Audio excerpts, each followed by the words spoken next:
Dakika 34 baada ya saa 7 za Afrika Mashariki. Kweli kabisa. Tunaingia kwenye pishi la siku. Tuko naye tayari mpishi hapa Abu Deko, Abubakar Mwakanyenze. Karibu sana. Naam, shukrani sana. Makbul. Watakbal minkum. Kuna swam? Kama kawa. Alhamdulillah. Karibu. Asante. Okay. Wacha tuingie jikoni tutayarisha iftar. Okay. Naam, kwenye pishi letu la leo tutayarisha sausage pilau. Okay. Kwenye pishi hili mwanzo nitahitaji sausage ile sachet moja. Okay. Hizi sausage za tununua za ng'ombe, za beef ama za chicken. Okay. Vyote venye wapenda. Kisha nitahitaji mchele kilo moja. Okay. Nitahitaji dawa za pilau kiasi. Nitahitaji vitunguu maji robo kilo. Kisha nitahitaji kitunguu thomu glavu 4. Nitahitaji tangawizi mbichi vijiko viwili vya chakula. Kisha nitahitaji pilipili manga kijiko kimoja nzima yenye haijasagwa. Kisha nitahitaji mdalasini mzima. Kisha nitahitaji na karafuu nzima kiasi. Na iliki nzima kiasi. Kisha na mafuta kupikia. Kwenye matayarisho nitaosha sufuria yangu makini vizuri iwe safi. Kisha nitaweka kwenye moto kwenye jiko. Basi ni la makaa ama ni gas. Nitabanika kwenye jiko. Nitaweka mafuta yangu ya kupikia kiasi chenye wapenda wewe. Kisha nitakatakata vitunguu vyangu ama nitavimenya slesi ama waweza menya cubic vyovyote venye wapenda. Kisha nitavimina pale kwa sufuria. Nitakaanga vizuri vitunguu vyangu mpaka vibadilike rangi, vishaanza kuwa golden brown. Nitamimina kitunguu changu saumu pale ndani. Kisha mimina tangawizi yangu mbichi pale ndani na zile dawa zangu za pilau. Nitakaanga kwa umakini pale ndani. Kisha nitachukua ule wali wangu ama mchele ule mbichi wenye ninauosha. Nitamimina pale ndani. Kisha nitapima maji makopo 2.5. Nitaweka pale ndani na chumvi kwa sababu ya ladha. Niache itokote vizuri, kisha nitaangalia kiini. Kama kiini kiko sawa, nitajua huko tayari. Nitachukua zile smoky zangu ama sausage zangu. Nitazikatakata vipande vidogo vidogo. Pia ukitaka weza eka nzima vile vile venye wataka wewe. Nitazimenya vipande kisha nitazimenya pale juu kwa juu. Kwa sababu ukianza mwanzo, zile sausage zako hazitakuwa na ladha. Kwa sababu ukizikaanga unajua sausage zaiva haraka.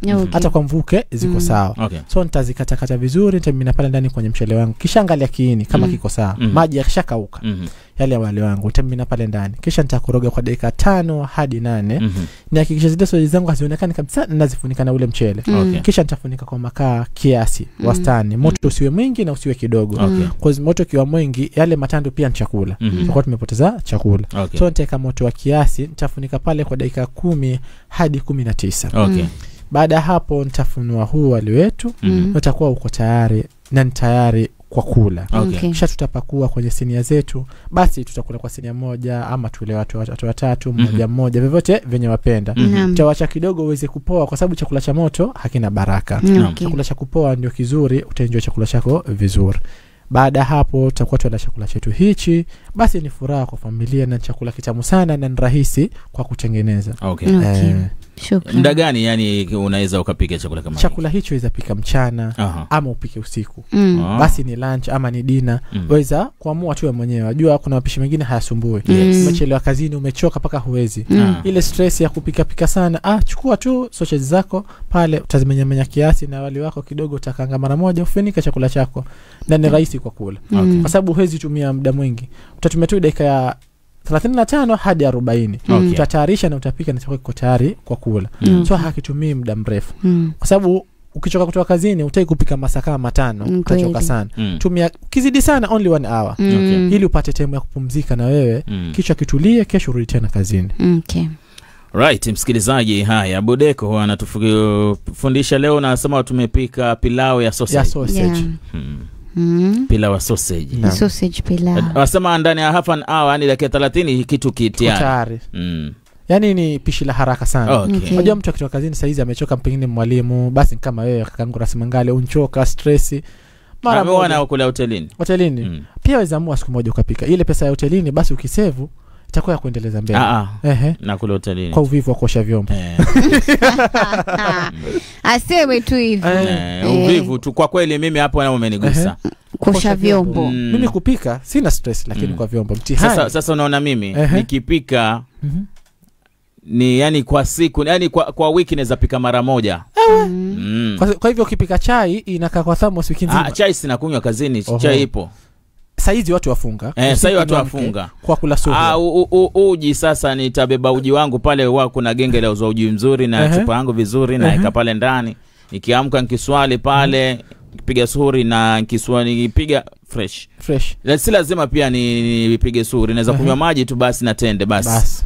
Na pia bado utaosha hivyo maana glasi kunywa maji. Yaani uweze epuka. Lakini sasa inategemea si kuosha glasi ya maji. Najua yataki kuosha sufuria huko. Nilijua tu. Unasugua na sufuria, hata ilibidi nikanunue visufuria zile ambazo plastic zile ambazo hazishiki mashisi. Nikanunua kama 4. Osha tu ndani. Osha pia nje. Hapana. Osha nje. Msikilizaji, asante sana Budeku kwa pishi hilo. Pia kesho nitabidi kama inshallah ikiwezekana nitakuagiza iftari. Inshallah, amen. Tuone kama itakuwaje kwaje. Msikilizaji, pishi la siku linaisha kwa hapo. Inshallah tutukutane baada ya matangazo, lakini pia kubwa zaidi msikilizaji, kama unaendelea kutegea pale, endelea kupata burudani kwa brother Ibrahim Kauzwa pia na tuktuk yake pale Kombani Kwale.